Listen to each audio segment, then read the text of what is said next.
കുടുംബത്തോട് നല്ല പെരുമാറ്റമാകണം. ഭാര്യമാരെ മനസ്സ് വേദനിപ്പിക്കുന്ന ഒരു വാക്കും പറയരുത്. ഭാര്യമാരെ തല്ലരുത് എന്നല്ല ഞാൻ പറഞ്ഞത്, അതെന്തായാലും പറ്റൂല. അതിന്റെ പുറമെ അവരെ മനസ്സ് വേദനിക്കുന്നൊരു വാക്കും ഭാര്യമാരോട് പറയരുത്. ഭർത്താവിന്റെ മനസ്സിനെ വേദനിപ്പിക്കുന്ന ഒരു വാക്കും ഭാര്യമാരും പറയരുത്. അതുപോലെ തന്നെ സ്വന്തം മക്കളോട് ഭർത്താവിന്റെ ആ മക്കളെ ബാപ്പയുടെ കുറ്റം പറയരുത്. അതുപോലെ സ്വന്തം മക്കളോട് അവരെ ഉമ്മാന്റെ കുറ്റം പറയരുത്. ആ മക്കളെ മനസ്സ് വേദനിക്കുമെന്ന് മാത്രമല്ല, അവരുടെ വിദ്യാഭ്യാസത്തിന് അത് ഹാനികരമാകും. കാരണം ബാപ്പയും ഉമ്മയും തമ്മിൽ നല്ല നിലക്കല്ലെന്ന് കണ്ടാൽ ആ ചെറിയ മക്കളെ മനസ്സിന് വേദനയുണ്ടാകും. ആ വേദനയോടെ പഠിച്ചാൽ അവരെ തലേ കയറൂല, അവർക്ക് റാങ്ക് കിട്ടൂല, അവരെ പഠനത്തിൽ പുരോഗമിക്കൂല. ഭർത്താവിനെ പറ്റി കംപ്ലൈന്റ് ഉണ്ടെങ്കിൽ രാത്രി ഒന്നിച്ച് കിടന്നുറങ്ങുമ്പോൾ നല്ല പുഞ്ചിരിയോടെ കംപ്ലൈന്റ് അങ്ങ് പറയണം.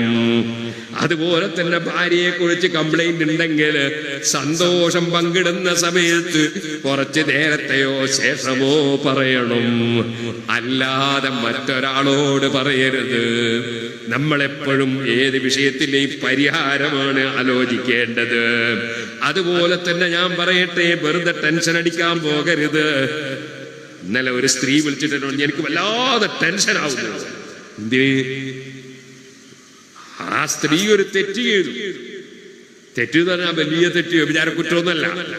പിന്നെ ആ സ്ത്രീ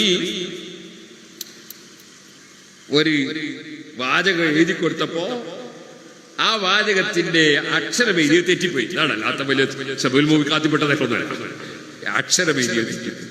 അതാരോ ഒരാൾ പറഞ്ഞുകൊണ്ട് വല്ലാത്ത ടെൻഷൻ. എന്ത് ടെൻഷൻ ആകാനാ? അങ്ങനെ സംഭവിച്ചു വിചാരിച്ച തീർന്നില്ലേ?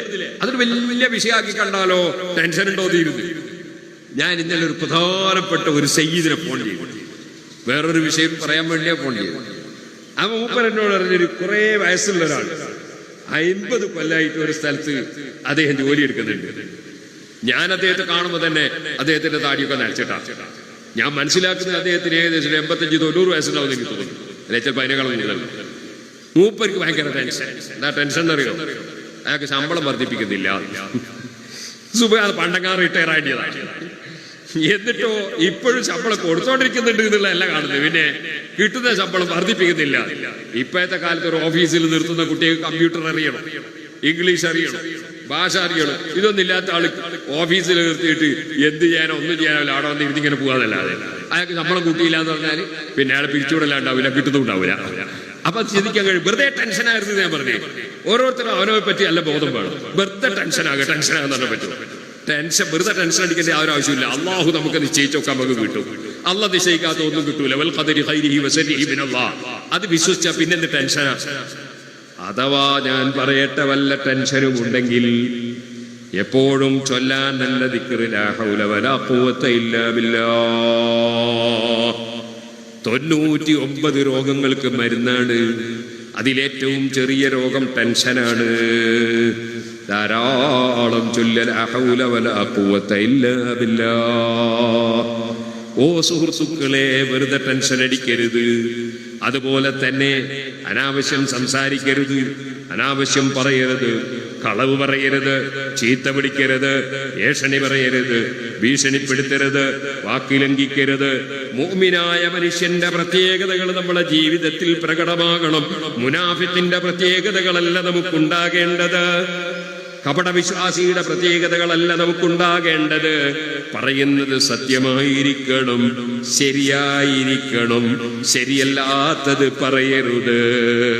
ഒന്നുകൂടി ഞാൻ പറയട്ടെ, നമ്മളെ മനസ്സിൽ ഞാനൊരു വലിയവനാണെന്ന ചിന്ത ഉണ്ടാകരുത്, കിബിറുണ്ടാകരുത്, ആരോടും അസൂയ ഉണ്ടാകരുത്. പടച്ചവൻ ഒരാൾക്ക് കൊടുക്കുന്നതിന് നമുക്കെന്തിനാ കംപ്ലൈന്റ്? അള്ളാഹ് ഉദ്ദേശിച്ചവർക്ക് അവൻ ഉദ്ദേശിച്ചത് കൊടുക്കട്ടെ, അതിലൊരു കംപ്ലൈന്റ് ഉണ്ടാകരുത്. അതാണ് അസൂയ, ഹസദ് എന്ന് പറയുന്നത് ഉണ്ടാകരുത്. ഇതുപോലെ വൈരാഗ്യവും വിദ്വേഷവും ഉണ്ടാകരുത്. നമ്മുടെ മുഖത്ത് നോക്കി ചീത്ത പറഞ്ഞവനും നന്നാകണം എന്ന ചിന്തയാണ് നമുക്കുണ്ടാകേണ്ടത്.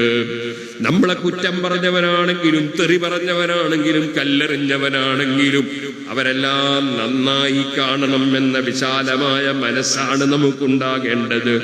അല്ലാഹുവേ, അത്തരത്തിലുള്ളൊരു നല്ല മനസ്സ് ഞങ്ങൾക്ക് നീ ഓശാരം തരണം അല്ലാ. മരിക്കുന്ന സമയത്ത് നമ്മുടെ അമലുകൾ നമുക്ക് ഉപകരിക്കുന്ന വിധത്തിൽ മരിക്കണം. അതിനെന്ത് വേണം? യൗമലായം ഫൗമാലുൻ വലാ ബനൂൻ ഇല്ലാ മൻ അത്തല്ലാഹ ബിഖൽബിൻ സലീം. ആരോടും വൈരാഗ്യവും വിദ്വേഷവുമില്ലാത്ത, അഹങ്കാരവും അസൂയയുമില്ലാത്ത തെളിഞ്ഞ മനസ്സോടെ റബ്ബിനെ സമീപിക്കാൻ കഴിയണം. അവർക്കാണ് എല്ലാം ഉപകരിക്കുന്നത്. അതുകൊണ്ട് നല്ല മനസ്സോടുകൂടെ നമുക്ക് ജീവിക്കാൻ കഴിയണം. അല്ലാഹു അതിന് നമുക്ക് തൗഫീഖ് നൽകട്ടെ.